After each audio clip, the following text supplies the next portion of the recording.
What? What? What the hell is this? Harumph. I didn't get a harumph out of that guy. Give the governor harumph. Harumph! You watch your ass. I see you shiver with anticipation. Let the show begin. Hey everybody, this is David Heretic coming at you with another edition of Reactions, Reviews, and Rants. And tonight! Okay, cool. Making his debut on the channel tonight, we have Jeff Buckley. How about that? Yes, indeed. All right. So this comes as a request from Nuno Neves, or Neves, N-E-V-E-S. Nevis? Maybe it's Nevis. We'll go with Nevis. Nuno Nevis and Derek Galbraith. They both wanted to watch me react to this song from Jeff Buckley called Grace. Apparently this is from BBC Late Show. So there you go. Now, I am aware of Jeff Buckley. I know who Jeff Buckley is. I know of his existence, and I know his contributions to the world of music. Having said that, I haven't heard a whole lot from him. I think I have heard a couple of songs from him, but I'm not 100% sure about that. Grace, this song in particular, I don't think I've heard this. I'm almost positive I haven't. Now, as always, if I start listening to the song and I go, oh yeah, I've heard this before, I'll let you know. That's the truth. You know me, I'm going to be honest with you guys. Now, this was posted by Jeff Buckley Music, so this must come off of his official page. And this video has 4.7 million views. It'll get you there. Other than that, there's really nothing else left to say. Link to the original video will be down below in the description for your viewing pleasure at your leisure. Let's get started. What do you say? You ready? Are you ready? Because here we go. All right, here we go. Jeff Buckley, Grace from BBC Late Show. All right, let's do this. All right, boy, let's do this.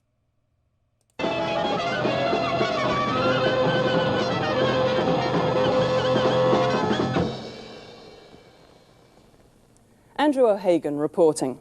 Perhaps the most critically feted artist to emerge last year with his debut album Grace, Jeff Buckley has been fervently embraced both by seasoned rock historians and younger fans. The historians are impressed by the fact that Jeff shares the extraordinary vocal elasticity of his father, 60s cult singer-songwriter Tim Buckley, while the rest are simply overwhelmed. This guy right here. I'll watch that again. The historians are impressed by the fact that Jeff shares the extraordinary vocal elasticity of his father, 60s cult singer-songwriter Tim Buckley, while the rest are simply overwhelmed by the swooning passion of his performances. Raised in Orange County, California, he played the Greenwich Village coffee houses and recorded a one-off EP for a British independent label before signing for Columbia. This week, Jeff Buckley is playing a brief British tour, and tonight he's here in the Late Show studio to play the title track from his album, Grace.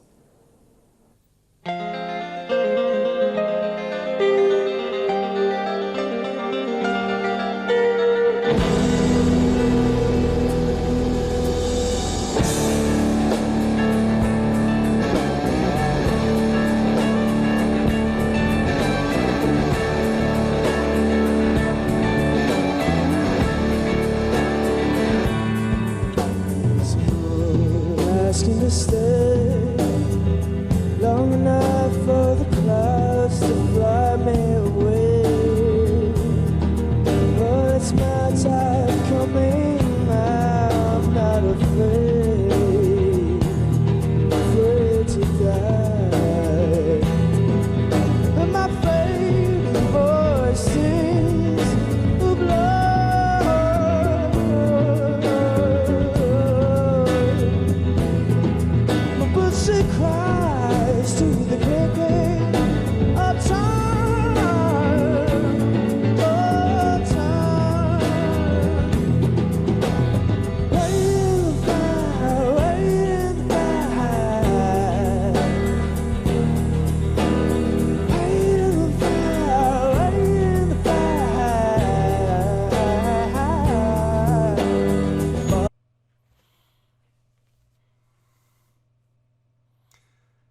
I mean, I'm hearing some good things. I am, but I don't know. This sounds a little out there for me. I don't know. I don't know. I don't know. Well, we'll see. We'll see where this goes. I'm not sold on it, but I'm also not turned off by it yet. It could go either way. There's a lot of ways this could still go. So let's see where this goes.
There are two things that are impressing me right now.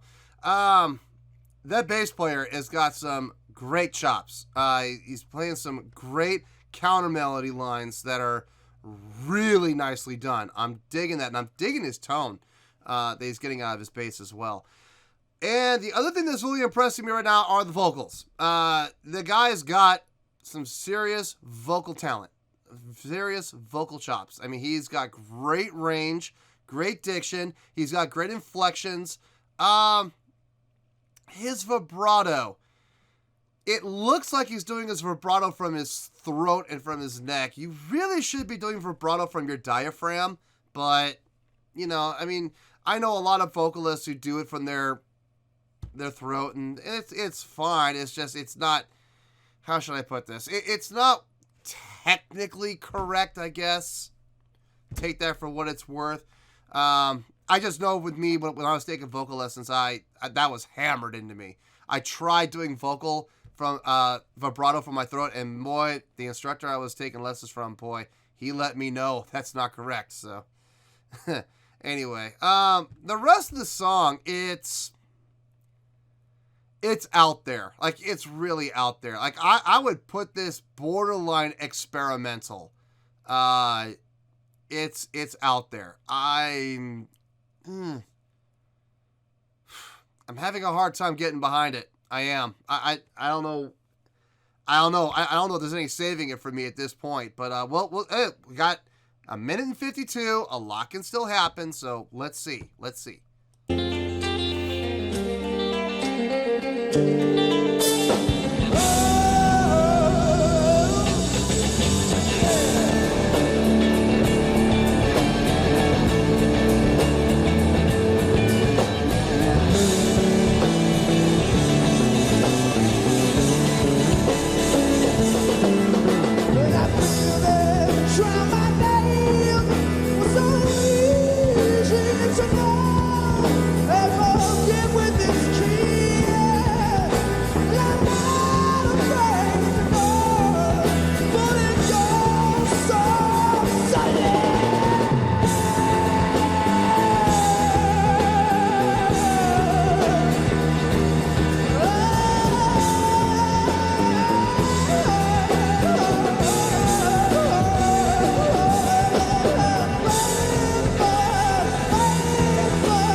Jeff Buckley, who will be returning to Britain for a major London show in early March. And that's all from The Late Show tonight. Fintan O'Toole will be here tomorrow with the soprano Amanda Rucroft, the poet lovely. Paul Muldoon, and the censorship row over Abel Ferrara's Bad Lieutenant. But from me, good night. Oh, yes.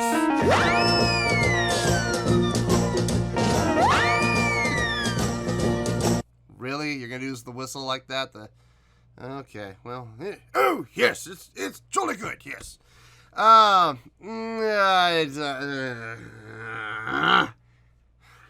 trying to like it. I need to think about this one. God, okay, let me,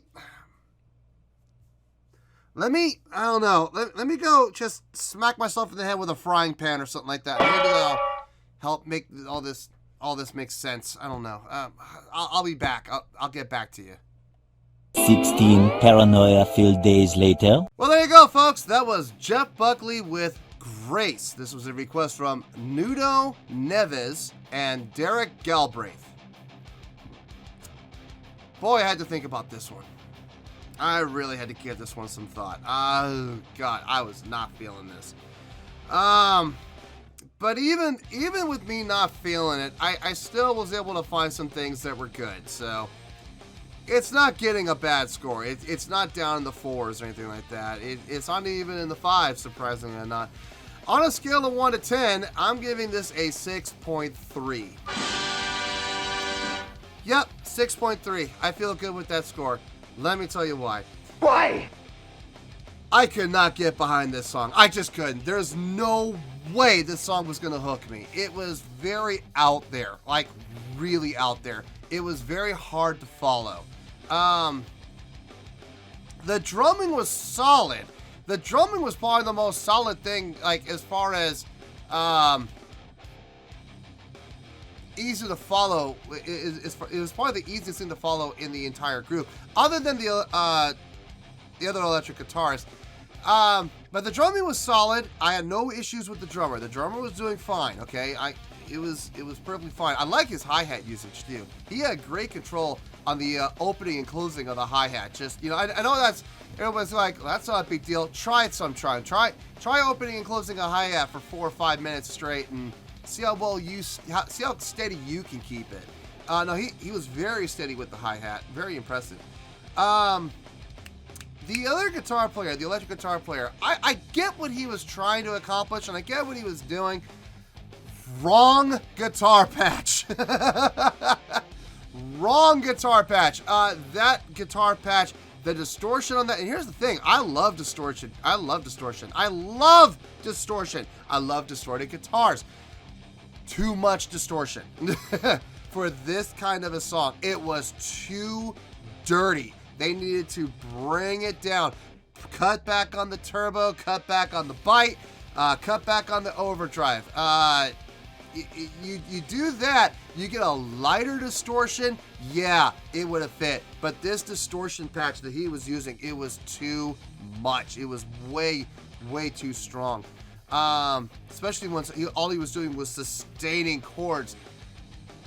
You need a lighter distortion patch than that, my man. You do. It's a little strong. Now, the songwriting, like I said, way out there. I don't even want to try to break it down. I don't. It's going to make my head hurt, and I don't want to make my head hurt today. I really don't. But it was definitely out there. Now, and Jeff Buckley. Now, I got confused. I was confusing Jeff Buckley with his father, Tim Buckley. I was thinking about Tim when I was talking in the intro. So, yeah, I was. My bad on that. My bad. My apologies. Jeff Buckley's guitar playing, it was really good. He had great picking technique, very clean playing, sounded good, no complaints about his guitar playing. Not at the same time though, it wasn't like this is amazing. No. It was good, but it wasn't like mind blowing. Now, here are the things that I did like about this. Okay, here's the things that I really enjoyed. Number one, that bass player. Yeah, man. Yeah, when you're talking about having a bass player having the opportunity to play counter melody, this is a great example. Not overplayed, He didn't overdo it. He didn't sit there and try to show off with a bunch of subdivisions and, you know, sextuplet runs and all this other stuff. No, or tapping or anything like that. No, he kept it pretty simple, but very effective in his melodic feel. Great note selection, great note placement, knowing what note to play and when. Very intelligent playing, very tasteful playing, and I loved the tone he was getting. I don't know what he was playing out of. It looked like a Gallien-Kruger head. I don't even know if Gallien-Kruger is even still in business, but it looked like a Gallien-Kruger head, and it looked like Mesa Boogie speakers. But it sounded really nice. Really nice. Great tone. The other thing I really enjoyed was the vocals, the vocal performance. I remember the lady at the beginning talking about the elasticity of his voice. Boy, she wasn't kidding. She was not kidding at all. He was able to stretch his voice up there, up into some pretty high register. And he did it seamlessly, like clean and seamless. And here's the thing. There were parts where it sounded soft, but it didn't sound weak. It still sounded supported. It still sounded full, even though it was softer. That's strictly dynamic control. Not easy to do. It's not easy to stay supported and keep the power and fullness in the voice while bringing down and decrescendoing down like that. It's not easy, but it can be done. It can be done if you know how, and he clearly knows how. Now his vocals were very impressive. I was impressed by those. So between his vocals and the bass playing, that's why this went up to a 6.3, okay? Now, is a 6.3 a bad score? No, it's not. If you look down at my scoring chart, you will see that a 6.0 is the bottom threshold for pretty good, okay? This was pretty good. The song itself wasn't all that great, but it was a pretty good job overall, adding into account what the bass player did and what the vocalist accomplished. That's what made this pretty good, okay? Without those, nah, it'd be down in the fives, low fives, like 5.2. So, good thing they had the bass player and good thing the vocalist could do what he did. That's why it's getting the 6.3.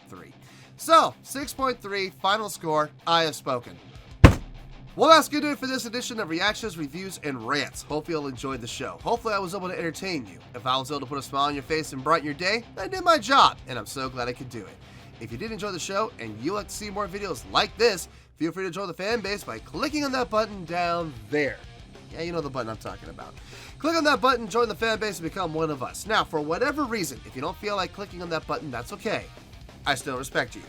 Also, if you did enjoy the video, please feel free to give the video a thumbs up. It'll do me a world of good, and it will do you absolutely no harm whatsoever. Finally, if you guys do join the fan base, you will find a bell down there that you can click on. By clicking on that bell, it'll keep you up to date on everything happening with this channel, including when new content gets dropped. So, if you want to stay in the know, click on the bell, and you'll stay in the know. Well, that's going to do it for the night, folks. Until next time, this is David Heretic signing off, reminding you to stay fabulous and support each other. Later. Peace.